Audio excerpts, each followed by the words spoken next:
CUT examination एक ऐसा examination जो लाखों बच्चों का भविष्य बदल सकता है। बहुत सारे बच्चे अलग अलग डोमेन से, चाहे साइंस का बच्चा हो, कॉमर्स का हो, आर्ट्स का हो, इस एग्जामिनेशन को दे सकता है, इस एग्जामिनेशन में बैठने के लिए एलिजिबल है। लेकिन यहां पे बच्चों के दिमाग में बहुत ज्यादा कंफ्यूजन होता है कि सर बहुत आसान है। बहुत सारी मैं बोलूंगा वीडियोस देखी होंगी, बहुत सारी आपने क्लिप्स देखी होंगी कि बहुत आसान है, बोर्ड्स के बाद हो जाएगा, ये तो ऐसे ही निकल जाता है, ठीक है, तुक्के में तुक्का मार दो ऐसे ही निकल जाएगा। ये सारी की सारी चीजें गलत है। अगर मैं डेटा उठा के बताऊं ना, लाखों बच्चे पेपर देते हैं इसके अंदर, लाखों लाखों बच्चों का तो फॉर्म ही रिजेक्ट हो जाता है। सुनिएगा, फिर से बोल रहा हूं, लाखों बच्चे फॉर्म फिल करते हैं लेकिन लाखों बच्चों का फॉर्म ही रिजेक्ट हो जाता है। क्यों? क्योंकि वो बहुत कैजुअल वे में इस फॉर्म को भरते हैं और उनका फॉर्म हो जाता है रिजेक्ट, वो पेपर में भी नहीं जा पाते। अब सेकेंडली, प्रिपरेशन कैसे करनी है, क्या क्या चीजों को फोकस में रखना है, हर एक चीज मैंने यहाँ पे आपको इस सीयूटी वाले यूट्यूब चैनल पे बता रखी है। वहां पे आप वीडियो जाके देख लीजिएगा। कोई स्पेसिफिक डाउट है, आप लोग कमेंट बॉक्स के अंदर मुझे बताइएगा। यहां पे मैं आप सभी को बताना चाहूंगा 2025 के अंदर 2024 से एग्जामिनेशन किस तरीके से डिफिकल्ट होने वाला है, किस तरीके से चेंज होने वाला है। क्योंकि अगर आप पिछले साल का भी डेटा उठाएंगे ना, बहुत बच्चों ने पेपर दिए थे लेकिन कुछ हैंडफुल स्टूडेंट्स ही अपनी ड्रीम यूनिवर्सिटी पहुंचे थे। लिटरली बता रहा हूं, अभी भी मेरे से बहुत बच्चे कनेक्टेड हैं जो उन्होंने कोई XYZ यूनिवर्सिटी के अंदर, घर के आसपास की यूनिवर्सिटी के अंदर एडमिशन ले लिया था, लेकिन उनके अंदर अभी भी आग है कि सर सीयूटी का एग्जामिनेशन 2025 में फिर देंगे और अपने dream university, central university, Delhi university, BHU जैसी कॉलेजेस के अंदर पहुंचेंगे हम लोग। तो अगर आप फर्स्ट अटेम्प्ट दे रहे हो, इस वीडियो को बहुत अच्छे से देखना। अगर आप ड्रॉपर हो, इस वीडियो को बहुत अच्छे से देखना, क्योंकि गलती करी थी लास्ट ईयर, इस साल वो गलती ना दोहराओ कि जिससे ये साल भी आपका वेस्ट हो जाए। राइट? तो देखो, सबसे पहली चीज मैं आप सभी को यहां पे बताने चाहूंगा कि कुछ इंपॉर्टेंट चेंजेस हुए हैं और उससे हम लोग अनुमान लगाएंगे, या फिर मैं आपको बोलूंगा कि ये खुद ही एनटीए का एक क्लियर इंडिकेशन है कि आप सभी का पेपर इस साल डिफिकल्ट होने वाला है। सबसे पहली चीज मैं आपको बताना चाहूंगा कि नंबर ऑफ क्वेश्चंस आपके फिक्स्ड हो गए हैं, जहां पे आप सभी को डिफरेंट डिफरेंट सब्जेक्ट्स के अंदर, से फॉर एग्जांपल अगर आपको लैंग्वेज का पेपर दे रहे हो तो 50 क्वेश्चंस आपको मिलते थे और 40 क्वेश्चंस आपको अटेम्प्ट करने होते थे। वहीं पे अगर मैं जनरल टेस्ट या फिर जनरल एप्टीट्यूड टेस्ट की मैं बात करूं तो आपको 60 क्वेश्चंस मिलते थे और 50 क्वेश्चंस आपको अटेम्प्ट करने होते थे। मतलब बेसिकली क्या होता था कि आप सभी के पास 10 क्वेश्चंस का बफर हुआ करता था कि 10 क्वेश्चंस आप लोग छोड़ के आ सकते हो और तब भी आप लोग 100 परसेंटाइल स्कोर कर सकते हो। लेकिन इस साल ऐसा नहीं है भाई। उन्होंने बोल दिया भैया 50 क्वेश्चंस हैं, 50 क्वेश्चंस करने ही करने हैं और 1 घंटे का टाइम आपका फिक्स्ड कर दिया है। पहले आपको किसी सब्जेक्ट के अंदर 45 मिनट मिला करते थे, किसी सब्जेक्ट के अंदर तुम्हारे को 60 मिनट मिला करते थे। तो इन्होंने इस बार कंफ्यूजन क्या कर दिया है, क्लियर कर दिया है, भैया जितने भी पेपर दोगे उतने पेपर आपके बिल्कुल 60 मिनट के होने वाले हैं और 50 क्वेश्चंस आपको देने हैं। तो आपको इन दोनों पॉइंट से एक चीज एनालाइज हो रही होगी, यहां पे गेम आपका क्या है, टाइम मैनेजमेंट का, ठीक है, और आपका एक्यूरेसी का, कितनी एक्यूरेटली आप लोग काम करते हैं। क्योंकि इसके साथ साथ भी आप सभी के साथ क्या है, नेगेटिव मार्किंग भी है भाई। ये नहीं भैया तुक्के वाला गेम खेला, तुक्के वाला गेम खेल ही नहीं सकते हो, नेगेटिव मार्किंग है। +5 अगर आप लोग सही क्वेश्चन करेंगे तब मिलने वाले हैं, -1 अगर आप लोग गलत क्वेश्चन करेंगे तब आपके कटने वाले हैं। सोचिए, बहुत ज्यादा दिमाग लगा के सोचिएगा। इन दोनों पॉइंट से बिल्कुल एनटीए क्लैरिफिकेशन करना चाहता है, ये इंडिकेट करना चाहता है कि आप सभी का टाइम मैनेजमेंट बहुत स्मार्ट होना चाहिए। सिलेबस कर दिया है रिड्यूस भैया, आपकी सिलेबस बहुत सारे, मतलब कि जो आपके, अगर मैं साइंस के एस्पेक्ट में बात करूं तो बहुत सारे चैप्टर्स कम कर दिए हैं।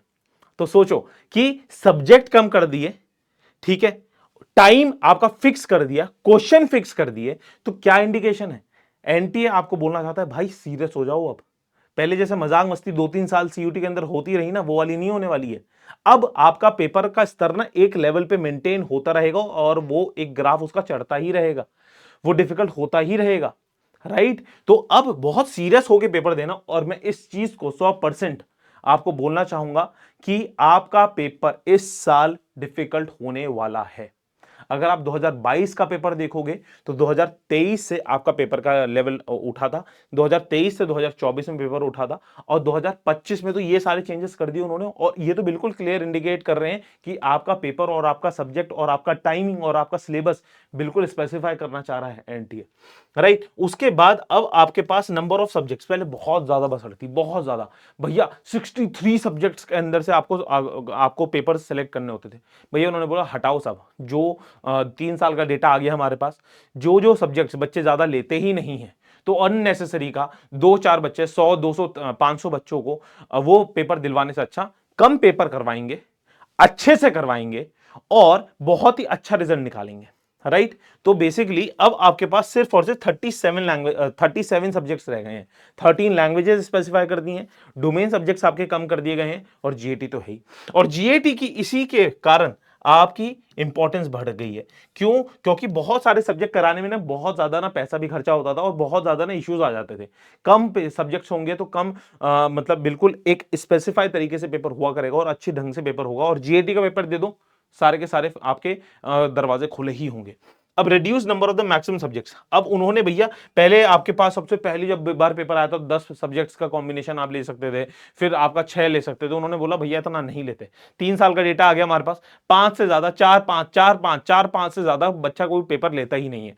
जितनी यूनिवर्सिटीज हैं वो भी यूनिवर्सिटीज 4 या 5 ही सब्जेक्ट कॉम्बिनेशन के साथ आपका पूरा का पूरा पेपर का या फिर पूरा का पूरा एनालाइज कर लेती हैं। तो भैया हटाओ, 5 ही सब्जेक्ट लो, फालतू का हमारे को टेंशन लेनी नहीं है, ना बच्चों को टेंशन लेनी है।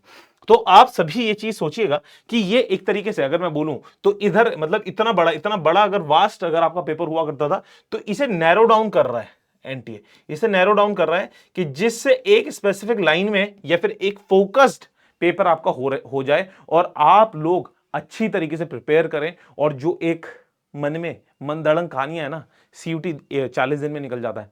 भैया मुझे बता देना कि 40 दिन के अंदर क्या तुम्हारा जीएटी का पूरा कोर्स कंप्लीट हो गया? मुझे बता देना क्या 40 दिन के अंदर इंग्लिश का पूरा कोर्स कंप्लीट हो गया? क्या अभी सही सही में दिल में दुख दुख हो रही है कि नहीं हो रही है कि सर कैसे करें?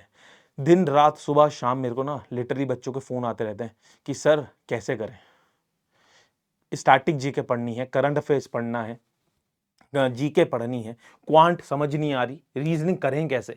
तो भैया इसी वजह से बोलता था आपको कि रेगुलरली पढ़ना है।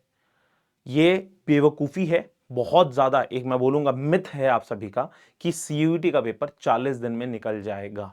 नहीं निकलेगा, बिल्कुल भी नहीं निकलेगा। अच्छे यूनिवर्सिटी के अंदर नहीं जा रहे होंगे, क्योंकि साल दर साल आपके ड्रॉपर्स भी बढ़ रहे हैं। एनटीए ड्रॉपर्स का रिजल्ट, ड्रॉपर्स का नंबर निकालता नहीं है, डेटा निकालता नहीं है कि कितने ड्रॉपर्स इस साल पार्टिसिपेट किए थे एनटीए के, नहीं तो उस डेटा से भी हम लोग चेक कर सकते थे कि साल दर साल ड्रॉपर बढ़ रहे हैं। तो सोचिए एक जो रेगुलर स्टूडेंट है क्लास 12 का, वो अगर ये सोचे 40 दिन में मैं निकालूंगा, भैया तुम्हारे अंदर क्या डिफरेंस है? जो वो बच्चा जो ड्रॉप लेके बैठा है या फिर किसी कॉलेज के अंदर एनरोल करे बैठा है, उसके पास पूरे साल कुछ काम नहीं है, बस सेमेस्टर एग्जाम्स देने हैं और सीयूटी के एग्जाम को फोड़ने की उसने ठानी है। बेवकूफ नहीं होगा वो, है ना। जितना जितना इंपॉर्टेंट तुम्हारे लिए तुम्हारा जीवन है ना, जितना इंपॉर्टेंट तुम्हारे लिए तुम्हारा करियर है ना, उतना ही इंपॉर्टेंट उस ड्रॉपर स्टूडेंट के लिए भी है। तभी उसने 1 साल अपना दिया है इस एग्जामिनेशन को कि यस कि मुझे एक अच्छी यूनिवर्सिटी के अंदर जाना है। तो इस हवाबाजी में बिल्कुल दूर हो जाओ कि भैया पेपर तो आसान है 40 दिन में निकल जाएगा। भैया बिल्कुल बेवकूफी वाली बात है, बिल्कुल बेवकूफी वाली बात है। आप लोग जिसको जो बोलता है ना भैया 40 दिन में मेरा पेपर निकल जाएगा, भैया कमेंट बॉक्स के अंदर मुझे बताइएगा कि ये स्ट्रैटेजी मैं फॉलो करूंगा और 40 दिन के अंदर निकल जाएगा। मैं उसका स्क्रीनशॉट रखूंगा, अपनी वीडियोस में दिखाऊंगा और 40 दिन के बाद उसी बच्चे से पूछूंगा भाई बता कितना निकला पेपर। ठीक है, स्ट्रैटेजीज फॉलो करनी पड़ेंगी आपको अभी भी पेपर अगर निकालना है तो। ठीक है, मेहनत करनी पड़ेगी। अब ये नहीं कि भैया 40 दिन है पढ़ लेते हैं 4 घंटे, भैया नहीं, अब कम से कम 14-14 घंटे पढ़ना पड़ेगा। सीयूटी के लिए कौन पढ़ता है सर 14 घंटे? मत पढ़ो यार। बहुत बच्चे पूरा साल ड्रॉप करे बैठे हैं, बहुत बच्चे सितंबर से मेरे साथ रेगुलरली पढ़ रहे हैं। मेरे साथ छोड़ो, बहुत बढ़िया बढ़िया मेंटर्स के साथ पढ़ाई कर रहे हैं, हर हर जगह पे पढ़ाई कर रहे हैं। तो आप लोगों को अपना भविष्य अपने हाथ से सुधारना है, तो इस बार इस चीज को सुनिश्चित कर लो। पेपर का पैटर्न आपका पेपर के सारे सारे इंपॉर्टेंट चेंजेस हुए हैं और आपका पेपर सुनिश्चित इस बार डिफिकल्ट आने वाला है और आपको फोकस्ड होकर काम करना है। सर आपने दिक्कतें बता दी, मुझे तरीके बता दो। भैया जिस टीचर से पढ़ रहे हो उनके आप वीडियो लेक्चर्स देख सकते हो जितने देखने आपको। ठीक है, लेक्चर्स पूरे देखो। ठीक है, वोकैबुलरी पे ध्यान दो, ठीक है, रीडिंग कॉम्प्रिहेंशन पे ध्यान दो, और अपनी क्या है वोकैबुलरी रीडिंग कॉम्प्रिहेंशन कहाँ से होगी भैया, न्यूज़पेपर से होगी। न्यूज़पेपर से आपकी ये तो सुधरेंगी ही सुधरेंगी, आपका वहीं से करंट अफेयर्स भी बिल्कुल सही होता रहेगा। सेकेंडली, फिर उसके बाद आप जीएटी के लॉजिकल रीजनिंग को चार्ट दो डेली बेसिस पे, प्रैक्टिस करते रहो हर एक टॉपिक को। एक एक दिन के टॉपिक्स होते हैं, एक एक दिन के नहीं, एक एक 2 घंटे के टॉपिक्स होते हैं एलआर के। एलआर के अंदर बिल्कुल महारत हासिल कर लो, क्यूए के अंदर जितना हो सके, जितना दिमाग लग सके, जितनी एफर्ट लगा सको, जितना ज्यादा टाइम लगा सको, 3 से 4 घंटे उन्हें पढ़ना शुरू कर दो। जीके के अगर आप टेलीग्राम चैनल पे ज्वाइंट है मेरे, तो मैं रेगुलर बेसिस पे वहां पे क्विजेस भी कराता रहता हूँ और आपको शीट्स भी देता रहता हूँ। तो उनको जीके के, करंट अफेयर्स के, आप वो लोग शीट्स को रटना शुरू कर दो, या फिर जिस भी टीचर से आप लोग पढ़ रहे हैं रेगुलरली पढ़ते रहिएगा। ठीक है, अगर आप चाहते हैं कि इसके ऊपर मैं स्पेसिफिक, हाँ एक सबसे इंपॉर्टेंट चीज भाई जो बच्चा बहुत ज्यादा मिस कर देता है, वो क्या है, मॉक्स। मॉक्स कैसे देना है, मॉक्स दे ही दे, मॉक्स दे के हम लोग अपने मार्क्स को किस तरीके से सुधार सकते हैं, मॉक्स किस तरीके से अटेम्प्ट कर रहे हैं। सर मेरे को एक अप्रोच बता दो कि जिससे अभी 40 दिन जो बचे हैं हमारे पास, वहां पे हम मॉक्स से ही मार्क्स बहुत अच्छे लिए हैं, जो हमने प्रिपरेशन करी है उससे हम मार्क्स अच्छे लिए हैं। तो कमेंट बॉक्स के अंदर मॉक्स मॉक्स मॉक्स मॉक्स लिख दीजिएगा। 100 कमेंट्स अगर मॉक्स के लिखे हुए होंगे, मैं आपके लिए मॉक की वीडियो बना दूंगा। ठीक है, तो ये सारी की सारी चीजें हैं भाई, इस बेवकूफ़ी से बिल्कुल हट जाओ कि पेपर बहुत आसान आने वाला है। पेपर डिफिकल्ट होगा, हर साल डिफिकल्ट हो रहा है, इस साल भी होगा। ठीक है, अच्छे से पढ़ लो, अभी भी टाइम है, पढ़ लो, अभी भी टाइम पढ़ने वाले बच्चों के लिए है। बोलेंगे सर अभी तो आपने बोला था सर अब टाइम नहीं बचा, नहीं, पढ़ोगे, फोकस होके पढ़ोगे, एक मेंटर को पकड़ोगे, एक ही इंसान को पकड़ो, जिस हर एक सब्जेक्ट के एक टीचर को पकड़ो, और काम सॉर्टेड हो जाएगा आपका। ठीक है, चलिए यहां पे मैं आप सभी से विदा लेता हूं। कोई डाउट है please do leave a comment in the comment box. मॉक्स के ऊपर वीडियो चाहिए, कमेंट लिखिएगा मॉक्स, और मैं आप सभी के साथ हमेशा खड़ा हूं सीयूटी वाले यूट्यूब चैनल के ऊपर। डेली मैं आपके लिए कुछ ना कुछ लेके आता हूं, आपके डाउट्स को क्लियर करता हूं, और हम लोग कुछ बहुत बेहतरीन, बहुत ही अच्छा, अमेजिंग सा हम प्लान कर रहे हैं कि जिससे आप सभी को हेल्प कर सकें, और आप सभी के सिलेक्शन के ओर हम लोग बढ़ सकें, और आपके अपनी ड्रीम कॉलेज तक पहुंचाने की थोड़ी सी हम लोग मदद कर सकें। Till then bye bye, take care. Varun Goyal signing of.